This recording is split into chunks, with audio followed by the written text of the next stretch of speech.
AFC বাছাই পর্বে হংকংয়ের বিপক্ষে জয় ছাড়া ভিন্ন কিছু ভাবছেন না বাংলাদেশ জাতীয় ফুটবল দলের হেড কোচ হাভিয়ার ক্যাব্রেরা। এছাড়া মোহামেডানের ফুটবলারদের ক্যাম্পে না যোগ দেওয়ার বিষয়টি দুঃখজনক বলেছেন তিনি।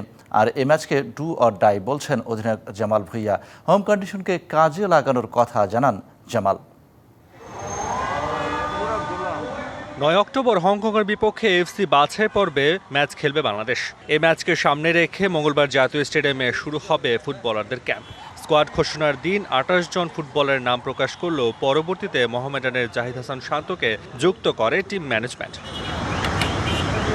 তবে স্কোয়াডে থাকা ২৯ ফুটবলারের মধ্যে মোহামেডানের ৬ খেলোয়াড়কে ক্লাব কর্তৃপক্ষ ছাড়বে না সে খবর জানায়। এর আগে নেপালের বিপক্ষেও ম্যাচের আগে দেশের ফুটবলের আরেক শীর্ষ ক্লাব বসুন্ধরা কিংসও ফুটবলার না ছাড়ার ঘোষণা দেন। ক্লাবগুলোর এমন আচরণে কি বলছে বাফুফে?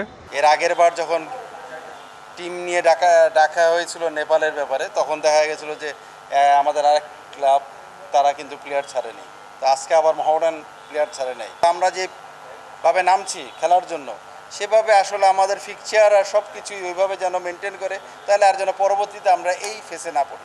মোহামেডানের এমন কাণ্ডে অবাক হয়েছেন কোচও। তবে দ্রুত এর সমাধান হবে প্রত্যাশা করেন হাভিয়ার ক্যাব্রেরা। আর দলে নতুন সুযোগ পাওয়া প্রবাসী ফুটবলার জায়ান আহমেদকে নিয়ে নিজের পরিকল্পনার কথা জানান হেড কোচ ক্যাব্রেরা।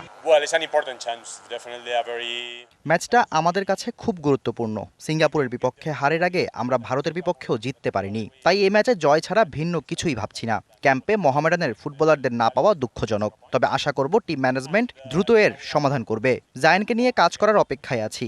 জাতীয় দলে ডাকা হয়েছে, আশা করছি ভালো করবে। তার পটেনশিয়াল আছে, আমি তাকে আর একটু দেখতে চাই। অন্যদিকে হংকংয়ের বিপক্ষে ম্যাচকে ডু অর ডাই বলছেন বাংলাদেশ অধিনায়ক জামাল ভুঁইয়া। এছাড়া সংবাদ সম্মেলনে অধিনায়ক হিসেবে আসলেও ম্যাচ খেলতে না পারার আক্ষেপের কথাও জানান তিনি। সত্যি কথা, এটা আমার খারাপ লাগে, কারণ আমি এখানে আসছি খেলার হিসাবে।